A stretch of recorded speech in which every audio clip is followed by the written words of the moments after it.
Assalamualaikum warahmatullahi wabarakatuh. Kami dari kelompok 5 ingin menjelaskan tentang Garut.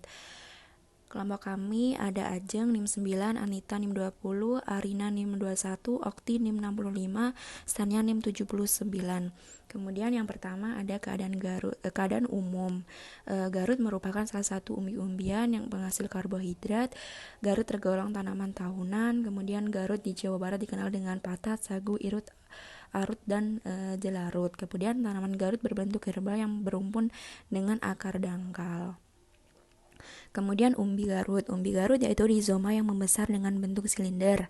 Rizoma mula-mula berupa batang yang menyerayap, kemudian menembus ke dalam tanah dan secara bertahap membesar menjadi suatu organ yang berdaging.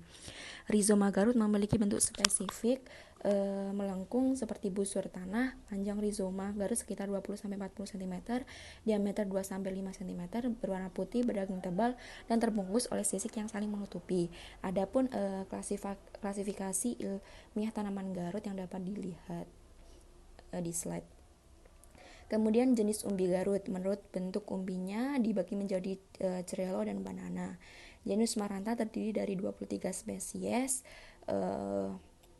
yaitu Sembawa, Maranta linearis, dan Garut jenis Cili. Sembawa, karakteristik Sembawa yaitu umbi besar dan tidak terlalu dalam menembus tanah. Kemudian Maranta linearis yaitu bergaris hijau dan putih karakteristiknya. Kemudian Garut jenis Cili memiliki kadar pati lebih tinggi daripada jenis Sembawa. Menurut penelitian, hasil umbi paling rendah pada umur panen 7 bulan. Kurang baik terkena naungan karena penerimaan radiasi matahari menjadi kurang maksimal. Kemudian adapun ketersediaan Garut di Indonesia menurut BPS 2017, luas tanah olahan tanaman Garut 1.500.000 sekian meter persegi yang dimiliki oleh sekitar 4.000 sekian rumah tangga. Kemudian keterkaitannya dengan poin SDGs. Sinkronisasi antara poin Sustainable Development Goals, ketahanan pangan, kemandirian pangan, dan kedaulatan pangan, yaitu tercapainya target swasembada pangan berkelanjutan, peningkatan diversifikasi pangan, peningkatan nilai tambah, daya saing dan ekspor, peningkatan kesejahteraan petani.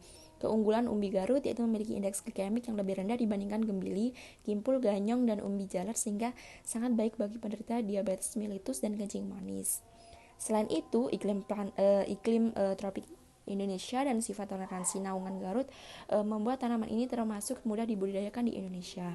Selama ini produk olahan pangan lokal dari umbi Garut masih dibuat dalam skala industri rumah pangan saja. Dengan sentuhan teknologi umbi Garut dapat bersaing. Diversifikasi pangan umbi Garut dapat berupa emping Garut, padi Garut, potensial sebagai pengganti tepung terigu. Padi Garut dapat digunakan sebagai sumber alternatif substitusi tepung terigu kualitas yang tinggi, ukurannya lebih halus, dan harganya mahal.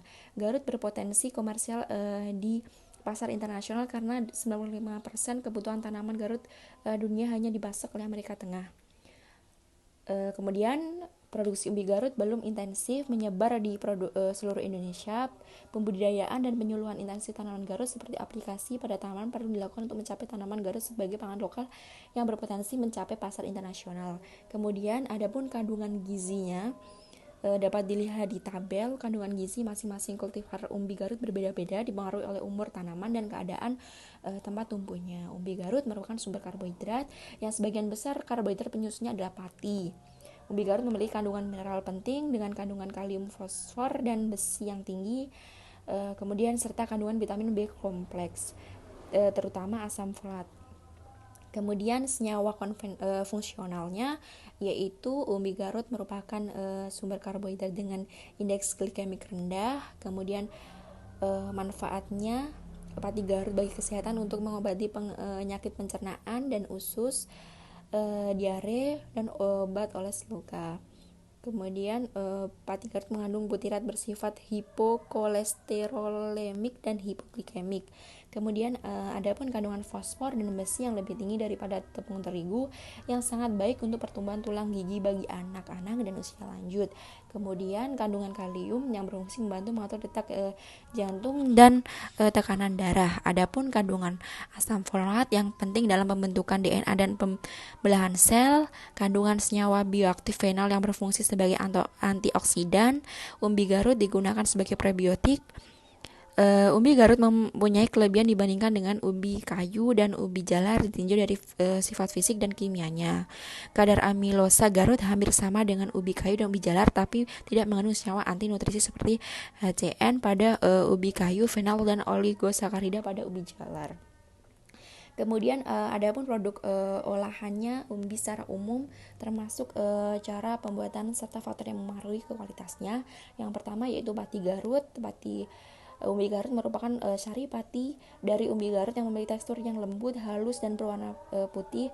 Hal-hal yang perlu diperhatikan yaitu umbi Garut yang digunakan telah berumur 10 bulan atau lebih setelah tanam, dikarenakan umbi Garut 10 bulan menghasilkan rendeman yang lebih banyak dan kadar amilosa yang cukup. Di sini kalian bisa membaca cara pembuatan beras analog. Kemudian yang kedua yaitu tepung Garut. Tepung umbi Garut adalah tepung yang berasal dari umbi Garut yang dikeringkan kemudian digiling menjadi tepung sehingga memiliki karakteristik seperti tepung terigu. Tepung umbi Garut memiliki warna kecoklatan dan memiliki tekstur yang lebih kasar. Hal yang perlu diperhatikan yaitu umbi Garut sebelum digiling harus dipastikan telah benar-benar kering. Dan cara pembuatan tepung Garut seperti pengepasan dan pencucian umbi Garut, selanjutnya pengecilan ukuran, pengeringan dengan suhu 60 derajat, penggilingan umbi Garut kering dan pengayakan. Kemudian produk olahan umbi ada beras analog dari umbi Garut. Beras analog adalah salinan beras yang dibuat dari makanan non beras berbasis karbohidrat, misalnya umbi Garut yang berbentuk dan nilainya gizi mirip dengan beras. Beras analog ini dibuat dengan mencampurkan tepung Garut dengan tepung sagu. Kemudian di sini ada cara pembuatan beras analog yang dapat dilihat di slide. Kemudian yang kedua yaitu putu seko. Tepung umbi Garut ini dapat dimanfaatkan sebagai pembuatan putu seko. Putu seko merupakan cookies khas negara Filipina yang umumnya ditandai dengan penampilan yang powdery, krim ringan dengan aroma dan rasa krim yang manis. Di sini juga ada cara pembuatannya yang dapat dibaca sendiri. Kemudian roti umbi Garut.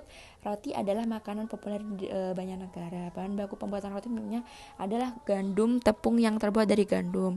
Tetapi gandum belum diolah di Indonesia. Karena itu diharapkan gandum tepung bisa diganti atau dicampur dengan tepung Garut sudah dibudidayakan di Indonesia. Semakin banyak tepung Garut ditambahkan ke dalam campuran bahan pembuatan roti akan semakin meningkatkan kandungan karbohidrat, serat, dan abu.